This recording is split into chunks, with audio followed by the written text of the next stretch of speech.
Assalamu alaikum wa rahmatullahi wa barakatuh. Welcome back, my dear brothers and sisters, viewers of IQRA TV. We've had a very interesting first part of this discussion, this debate.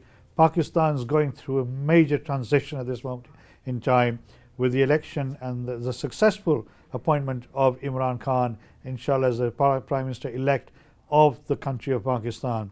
My two guests, Amjad Pervez, as you know, has been here before, and my guest today is Sajid Malik, who is here for the first time. We've been talking about the opportunities the appointment of, the election of Imran now presents Pakistan and the people of Pakistan, not just in country, but also for people outside in other parts of the world who are Pakistani. And we're very proud of being Pakistani. And I was saying in the break, I've met many people from many parts of the world. I've never met anybody as passionate as the Pakistani people are of Pakistan itself.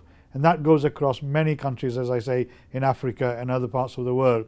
So we are here today talking about what does this election result, with Imran being the Prime Minister, provides as the people of Pakistan, or the opportunities it provides, both in terms of the economy of the country as well as the infrastructure and the institutional organizations in the country as well, around health and social well-being, etc. So we have Amjad, who is obviously a businessman, and he is now passionate about creating the economic regeneration of Pakistan. And as he said, he's been working for 4 years trying to put the systems and the processes and the networks in place in Pakistan to try and help Pakistan regenerate itself as a major economy in the Asian subcontinent. And Sarjil, who's as an accountant here as well, and he's been to Pakistan, he's just come back yesterday. He has been instrumental in the election process in Pakistan itself. So he obviously has fresh sort of information about what direction Imran would like to take his country over the next 5 to 10 or 15 years, whatever time he's got. The most important thing, as Amjad mentioned, was the expectation. The first 100 days, as they say. Yeah. And now, after years and years of possibly shacklement to a certain extent, this appointment of Imran has raised expectations beyond all imagination. And one of the dangers always is that when something like this happens, people expect overnight results. And I was saying, the country is like a juggernaut. To try and turn around a juggernaut, it takes a long time and a lot of effort. And that is one, I think, where some of the, in my view, dangers with a small d are. Yeah. So, Sajid, in your sense, what should people do? As Amjad said, give him at least 6 months. But is 6 months enough? Is the 6 months enough for him to turn around this juggernaut? Or will he need more before people can actually see some change taking shape? Well, I tell you what, people have already seen the change. Right. The value of American dollar and pound has already gone down as compared to the Pakistan rupee. So the confidence in the investors is such a great of such a great importance that they've stopped buying pounds and dollars at the moment. So they rather have the rupee in their hand to make sure that they invest in Pakistan. So that is already a very positive sign for the new Prime Minister. But like Amjad has said rightly, that we should give him a chance, time, at least 6 months, to see whether he's set his cabinet, his team right, who would economically plan for the country. But I would say that 6 months would be a good time to see where the nation is going. And then obviously he will need to set up a team and expand it. As long as the country is going in the right direction, as long as the investor has the confidence, I am sure that that will be a satisfactory result for the people, and that is what they actually expect. And it's like millions and millions of people around the world, not just overseas Pakistanis, but other people, other investors who are interested in investing in Pakistan, China, Russia, Turkey. Everybody's eyes will be on Pakistan. Yes, yeah, definitely. There's no doubt about it. Yes, and people like Amjad, they are heavily involved in business planning, and I think he's already he has a setup there which Yes. he is. But you see, I mean, I'm sorry to come back to this. You have the business community, which is fine. You know, the business community looks after itself. They put the money in. They know what they're going to get out of it. You know, they enjoy their lives. You know, they make the money. They put some money back into the community. You know, etc. But Nelson Mandela, one of the greatest statesmen of all time, who had a similar situation, but slightly different. He had to turn around his country, and one of the things that fundamentally failed in South Africa, despite the presence of Nelson Mandela, was that the local institutions, both at the local level and the regional level, did not turn around at the same time, and therefore it failed, and that's why we see these problems in South Africa even now. Now, how can we make sure that we don't make the same mistakes? You know, and that's why I was alluding to earlier, that you know, the institutions are there, but the people who've been running them before, if they're still there, will they change? But Burma, there's a fundamental difference between Pakistan and South Africa, which is that the middle class of Pakistan is highly educated, highly talented and ambitious, and highly globalized, right? They have never been given the chance because previous governments have either been military or dynastical. What do I mean by that? So one guy comes in power, he wants his son, his daughter, then the daughter wants their kids and grandkids, right? So the middle class has never been given the opportunity to have a stakeholdership. We have the talent, we have the willingness, we have the money. We actually don't need money. There's more money in Bradford, right, than the IMF could give us. You know, if we put the structures right. And what do I mean by that? And you know, what really gives me the confidence, and I can say that from first hand, the businesses of the past were where you made profit and you made good life. I don't think that is the new model for business. The new model of business is, how do you actually create business and social fairness so your business lasts longer? That's the new model. And I think what Pakistan... But is that, I mean, you're talking about, you know, corporate social responsibility, having, you know, your business in a community where you have wider share ownership within the community, not saying with the workers necessarily, but at least the business is feeling that they are part of the community and putting something back. Do you think that emotional attachment I know that is possible. Why? Because we're starting from fresh. Right. Yeah? And if we are to compete globally, right, we have to adopt those models where the workers feel part and stakeholder of the environment of work. But I don't think that's the real issue. Fundamentally, right now, what we've got to do and what Imran has got to do, Imran has first of all give us transparency. He's given the pledge. He's sent out his 100-day manifesto. I've read through it. I've looked at it. My colleagues across the globe have looked at it, and we're very happy. Albeit there are certain things that we need to talk about, but you know what? It's not going to be perfect. No, it's not going to be perfect. But you know what we've got for the first time? We could actually connect with Asad Umar's team and say to him, not just me, but anybody. Sorry, who's Asad Umar? He's the finance minister. He's the finance minister. Right. He's one of the sharpest business brains in the world. Right. And he's so open and transparent. He would say, so when they launched the digital policy, I was there, there were overseas Pakistanis, and I put a suggestion to him. And you know what, he said straight away to his team, right, take that man's number, I need to have a chat with him. Now, I've never seen that before. And fundamentally then, what they're doing is creating institutions. And a number one institution is the judiciary. Because if the judiciary actually is not manipulated by somebody else, that means an ordinary person on the street is going to get the same justice as somebody, you know, even Imran Khan will be brought to the court. When you have that system in place, right, it will flourish. And I'll tell you what, really... But I mean, being a devil's advocate, you know, corruption in these countries is ingrained.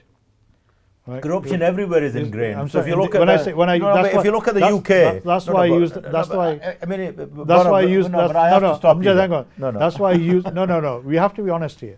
Corruption corruption works in all countries in different levels. Here it's sophisticated.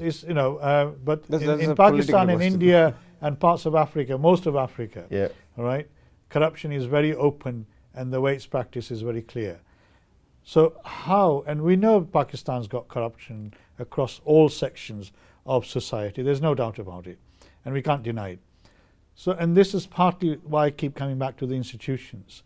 In order for that to happen, where the ordinary man and woman in the street can get justice, which until now, it is well recognized, they don't get justice. Absolutely. It's how much money you have depends on whether you get justice or not. To change that system, it's going to take an enormous amount of effort.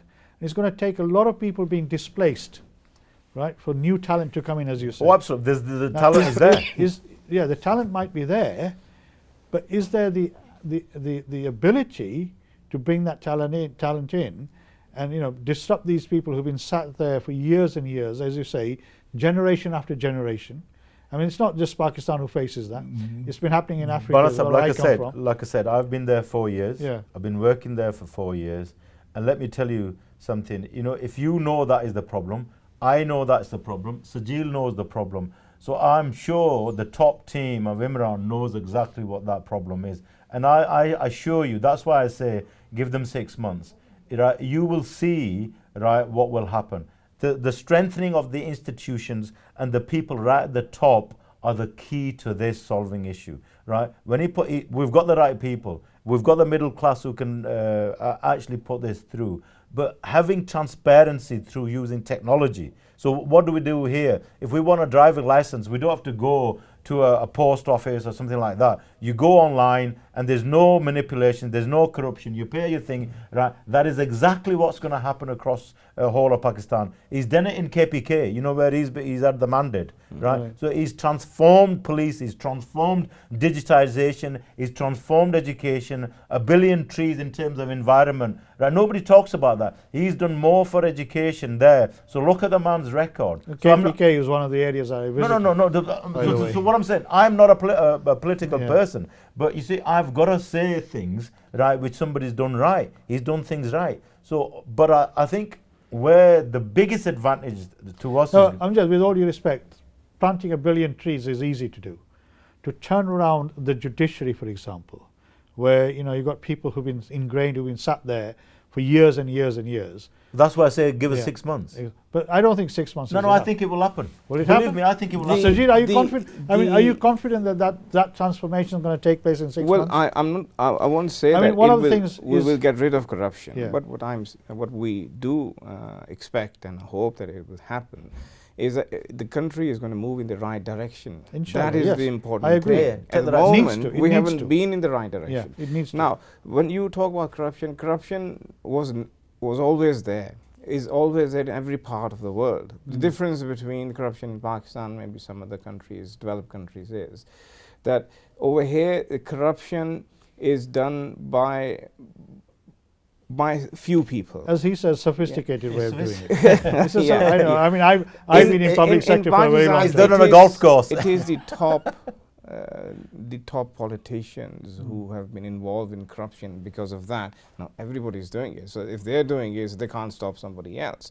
That is why Khan Saab said, if you have honest leadership, the corruption is going to stop, because it is the fact. It will filter down. Right. Yeah, that is a very true fact, and that is why the people of Pakistan are very happy. I mean, I saw a YouTube today, a clip today, and there was this guy who just got out of his car, and the policeman was being bribed by somebody else. He just got out of the car. Why do you take bribe from him? And they are filming him, and they forced him to give the money back. Right. And so I think the courage in people has come. Has come. That is what Khan people are being empowered. Yes.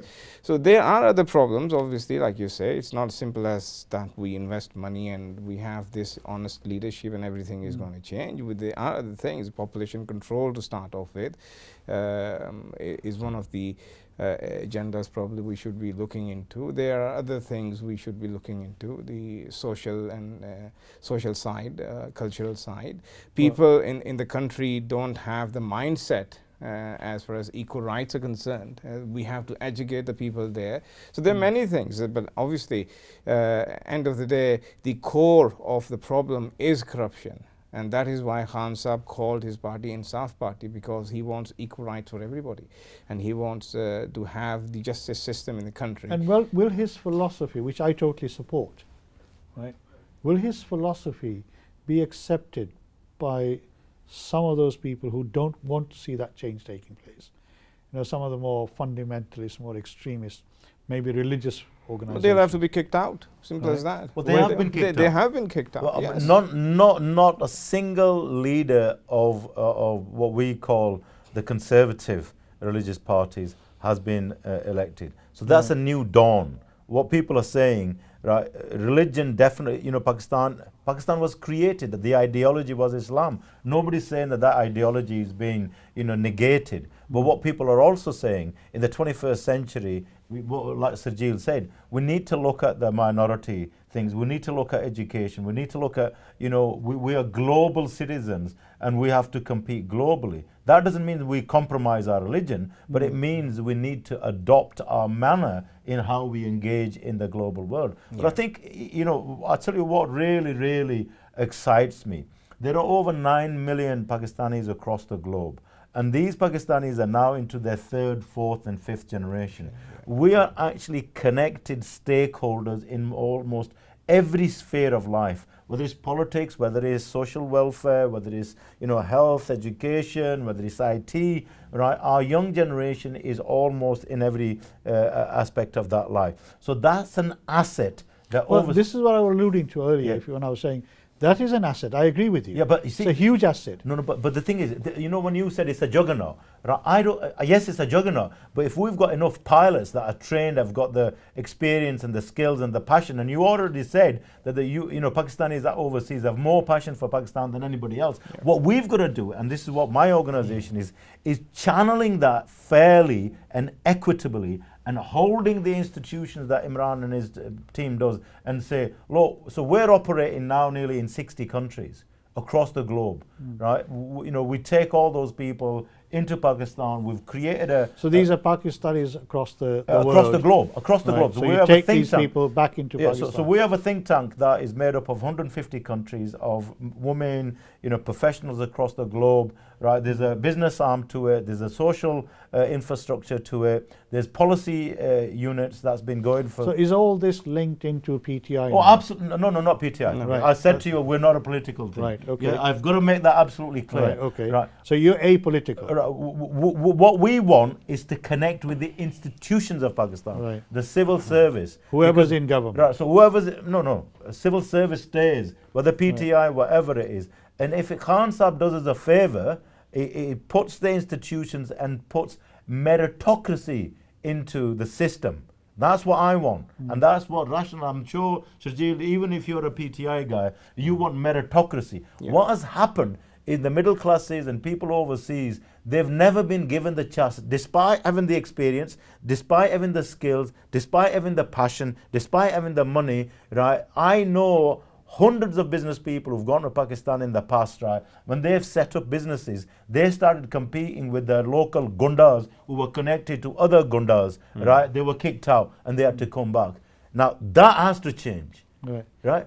Fair competition, the protection from the law, and this is what Imran and his team are now saying what we're doing, and that's why we've created this. So this gives you the confidence in, you know...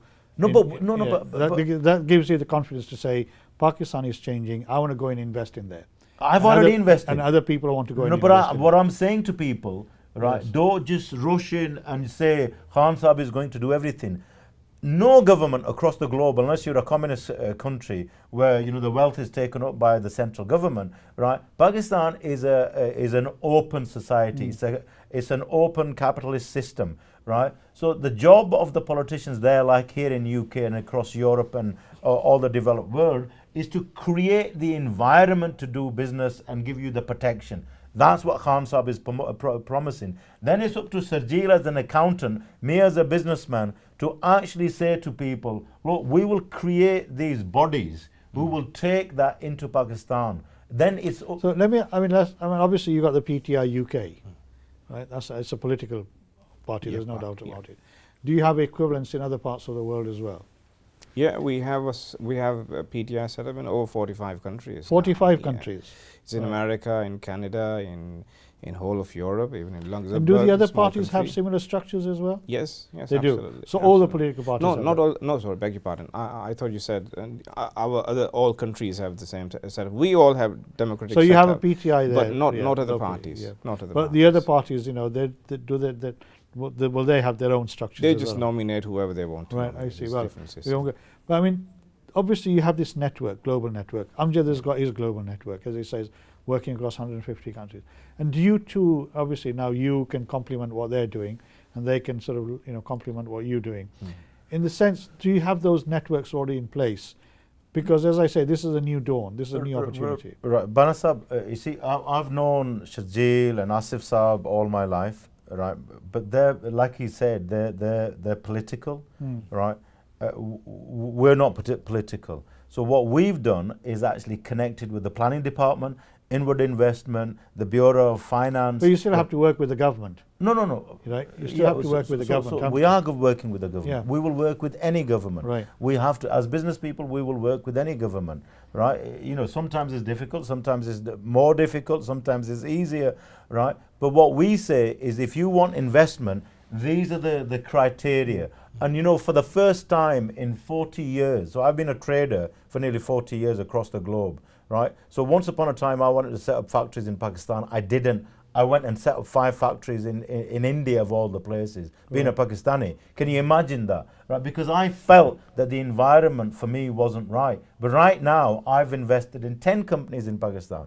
And I'm going to be investing in a lot more through the network that we've created. And I would urge people, right, that if you're going to do that, follow a due process, right? So, you know, we will work together. Now that, you know, we have a government that we can work with, and they're promising the institution. But I say again, right, and not because I'm not a PTI guy, is whoever is in office, whatever they say, we've got to test it. Yeah. Because we've been shown the houses for too long. That's the challenge for Imran and yes, yourself and others, isn't it? Even in last year, we've had a couple of investors conferences in UK, and one was supposed to be held last year I think in September time, and something happened in Pakistan, and then CM, the Chief Minister of KP, Parvez Saab, he was here, but unfortunately he had to rush back to Pakistan because of an emergency, so it didn't go through the second one.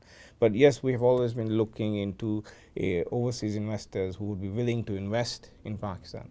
Unfortunately, last year we only had government in KP, and the majority of the mega projects, they have to be approved by the central government, Right. and because of the political bigger reasons, the central government would not actually approve certain very feasible projects. So we weren't very successful there. Forgive my ignorance. Now Pakistan's got 4 main regions, hasn't it? Yes. What are the 5 actually? The regional governors, are they also similar? The provincial, for Yeah. 5 provinces. So the provincial governments are to some extent independent, Right. but then we have some mega projects that have to be But approved. is the network, you know, the provincial governments and the new government, are those bonds quite strong?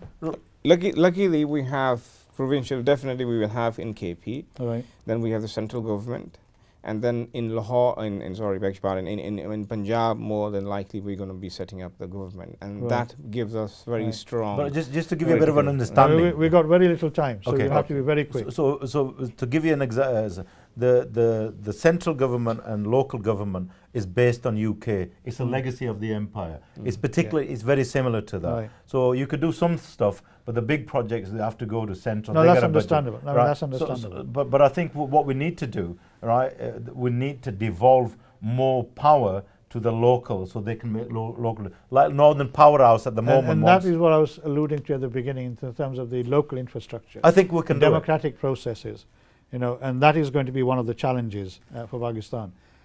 We are coming to the end of the program. I hope you found this really interesting. I certainly have. I see a really bright future for Pakistan, certainly in my lifetime, which I didn't think was going to happen. Imran brings a breath of fresh air to Pakistan and for the people of Pakistan. This is a real opportunity, and inshallah, as Amjad Narada says, you know, we've got 6 months within which we can test him as well, and inshallah one day we'll bring him here when he comes to Bradford, which we know he has a very strong links here, and I know one of his very close friends is local, and inshallah we'll bring him here. Thank you for watching. I hope you found this interesting, and I definitely want to come back at some stage. Assalamu alaikum wa rahmatullahi wa barakatuh. May Allah be with you. May He keep you safe and sound, and inshallah I'll see you next week. Assalamu alaikum wa rahmatullahi wa barakatuh.